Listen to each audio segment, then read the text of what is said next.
Hey everyone, and welcome back to the Shop Dropcast. I'm Tim Nash, retail industry expert and curator of Shop Drop Daily. Each week, I spotlight the most interesting, imaginative, and insightful brand activations happening around the globe. Drops that aren't just cool, but commercial. Design with purpose, strategy with soul.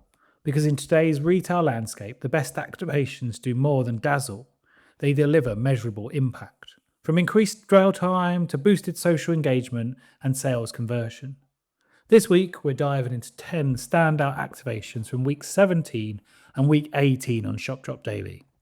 These aren't just beautiful spaces, they represent the wider evolution of physical retail, where fantasy, function, and feeling collide. It's worth remembering, despite the relentless rise of e-com, global data shows that over 70% of purchases still happen in physical stores. The challenge for brands is clear. How do you create retail experiences that aren't just transactional, but transformational?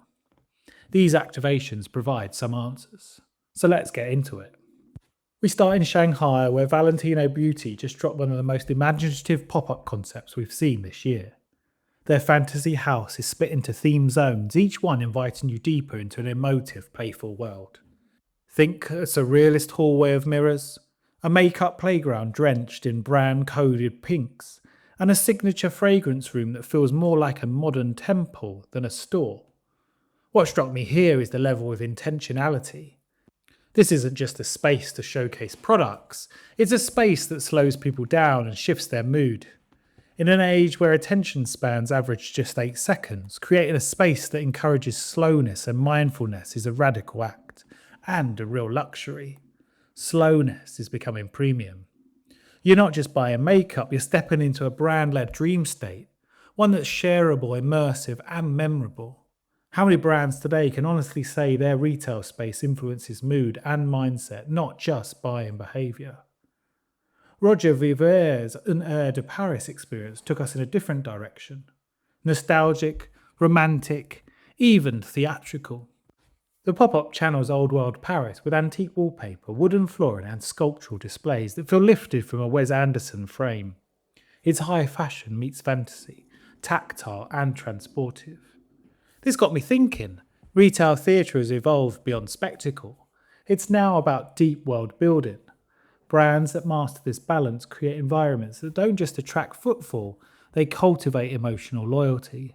How might your brand deepen its storytelling to invite customers into your world, not just your product line? Next up, Wilson is leaning hard into its tennis court with a new activation in Shenzhen that elevates sport gear into something more aspirational. The centerpiece, a spiraling dress tower that turns tennis wear into sculpture. What's clever here is the reframing of performance product through a lifestyle lens. It's still technical, but now it's editorial. Wilson's message is clear. Tennis wear isn't just for the court, it's fashion, and it belongs on display. This reflects a wider retail trend. Athleisure is no longer niche, it's a dominant cultural force. According to McKinsey, athleisure accounted for 30% of global sales in 2024. So that's why brands are turning function into fashion to capture this crossover audience. From Shenzhen to Dubai, Prada Beauty hosted a branded picnic that blended fashion, skincare and F&B into one seamless drop. And here's where Prada's genius shines. They didn't just create an event, they designed a ritual. You don't just try products, you live with them. Sip a pink mocktail, sit on curated furniture, take a selfie under the sun with a Prada Beauty compact in hand. It's emotional marketing through elegant composition. Retail becomes lifestyle and luxury becomes part of your daily rhythm. Meanwhile, in Tokyo, Dior delivered a hyper-localized pop-up experience combining Parisian fashion with Japanese tradition. Bamboo, lanterns, artisanal details, all layered over Dior's couture DNA. What I admire here is the respect embedded in the design. This isn't a brand imposing itself on culture, it's culture informing the brand expression. True relevance comes from listening, not just showing up. In a world increasingly attuned to cultural nuance and local authenticity, how can brands balance global identity with local resonance? Back in Shanghai, Blue Bottle Coffee teamed up with Finnish design brand Marimekko for a gorgeous café collab. Now, we've seen co-branded spaces before, but this one's different. It's subtle, design-led, and grounded in shared values, craftsmanship, comfort, and clarity. You're not just drinking coffee, you're entering a shared design philosophy. It's proof that the most powerful collaborations don't shout, they harmonise. As brand partnerships become more strategic, how can we move beyond co-branding as a marketing stunt to true value alignment? Then there's UGG, who delivered one of the most unexpected drops of the month. A sunflower-filled human charging station in the middle of Shanghai Plaza. Picture sunbeds, lemon soda, music and oversized flower props, all without a single product rack in sight. UGG here is tapping into a deeper truth. Today's consumers are exhausted. They crave pause, and if you can offer that even for a few minutes, your brand becomes associated with relief, not just retail. In a recent study, 62% of consumers said they value brands that support their mental well-being. Which opens up the question, how might brands design retail now as a refuge, not just as a marketplace? Seoul's new Adidas Originals flagship also caught my eye. Brutalist architecture, layered concrete, curated displays. It's not just a sneaker store, it's a brand gallery, a space designed for discovery and self-expression, but also a content engine. Every corner, every shelf, every line of sight has been engineered to be photographed, shared and remembered. That's the new purpose of flagships. They're not just for shopping, they're for storytelling in a social media first world. Again, in Paris, beauty brand Summer Fridays partnered with Café Kissoon for a light touch, lifestyle-led collaboration that felt effortless. Branded drinks, product trials, merch moments, all nested within a relaxed social space. This is beauty going soft sell. It isn't about pushing products, it's about creating habits. And they position skincare as part of your everyday coffee run. Subtle, smart, scalable. Finally, Lululemon's tennis club activation in Beverly Hills redefined experiential retail by creating an immersive lifestyle moment that went far beyond a typical product launch. Blending on-court play with poolside leisure, the event centered around a stylish, hands-on styling pavilion, offering personalized outfit creation and exclusive gifts with thoughtful details like floral tennis bouquets and custom hangers adding a tactile storytelling layer. By combining premium service, social interaction and design-rich environments, Lululemon transformed retail into a multi-sensory escape, showing how modern brands build entire worlds around their collections, crafting emotionally engaging experience designed to be shared as much as shopped. So that rounds off another incredible set of activations. This year is certainly hotting up in terms of brand activation and IRL installations. Who said physical retail was dead?